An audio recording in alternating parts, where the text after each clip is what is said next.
Hello అందరికీ, ఈరోజు మన కిచెన్లోనూ కొత్తిమీర టమాటో పచ్చడి అండి. చాలా సింపుల్గా తక్కువ టైంలో అయిపోతుందండి. చాలా టేస్టీగా ఉంటుంది. మరి నా ఛానల్ మీరు సబ్స్క్రైబ్ చేసుకోకపోతే సబ్స్క్రైబ్ చేసుకోండి. నేనైతే కొత్తిమీర ఒక కట్టని చూడండి బాగా వాష్ చేసుకొని ఇలా తీసుకోనండి. చూడండి ఎంతటో చాలా బాగుంది కదా, ఫ్రెష్గా ఉందండి. ఇప్పుడు మనము దీన్ని మొత్తం కట్ చేసుకుందామండి చిన్న చిన్న ముక్కలుగా. అలా కూడా వేసుకోవచ్చు, కానీ కట్ చేస్తే కొంచెం బాగుంటుంది, బాగా వేగుతుందని కట్ చేసుకోవడం అండి. ఇలా కూడా వేసుకోవచ్చు. కాడలు అనేది మనం కట్ చేసుకుని పడేసి వేస్ట్వి మంచివన్నీ మనం కట్ చేసుకోవాలి. ఇప్పుడు మనం కట్ చేసుకోం కదా, ఇలా పెనం పెట్టుకొని అందులో ఆయిల్ వేసుకొని పచ్చిమిర్చి ఇలా వేసుకొని 1 మినిట్ వరకు కొంచెం ఫ్రై అవ్వాలి ఇవ్వండి.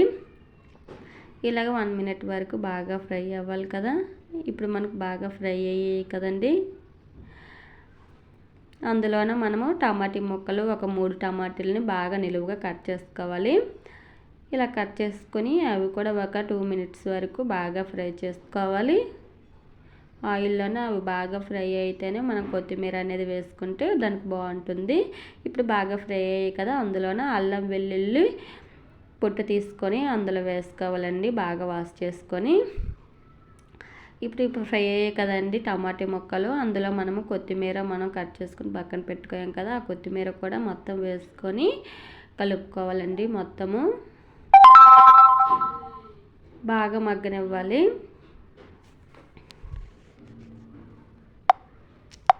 చూడండి బాగా వేగింది కదా.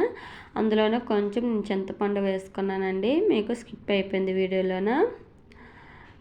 ఇప్పుడు మనము అది కొంచెం చల్లారిన తర్వాత మిక్సీ బౌల్లోనికి వేసుకొని మిక్సీ పట్టుకోవాలండి. కొంచెం సాల్ట్,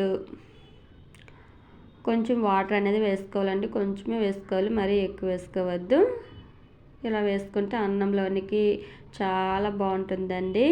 చాలా టేస్టీగా అన్నంలోనికి అలా తింటుంటే ఇంకా తినాలనిపించేలాగా ఉంటుంది. కొత్తిమీర టమాటా పచ్చడి తింటే అంత బాగుంటుంది. అయితే నాకు చాలా ఇష్టం అండి. మీరు కూడా ఒకసారి ట్రై చేయండి. టేస్ట్ అయితే మామూలుగా ఉండదండి. ఇప్పుడు మనం ఒక బౌల్లోనికి ఈ చట్నీ అంతా తీసుకోమండి పచ్చడి.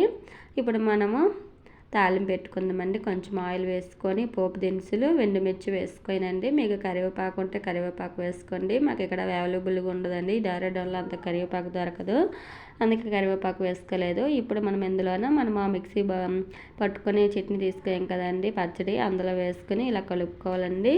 టేస్ట్ అయితే వేరే లెవెల్ అండి. మీరు ఒకసారి ట్రై చేయండి. చిన్న లైక్ చేయండి, షేర్ చేయండి.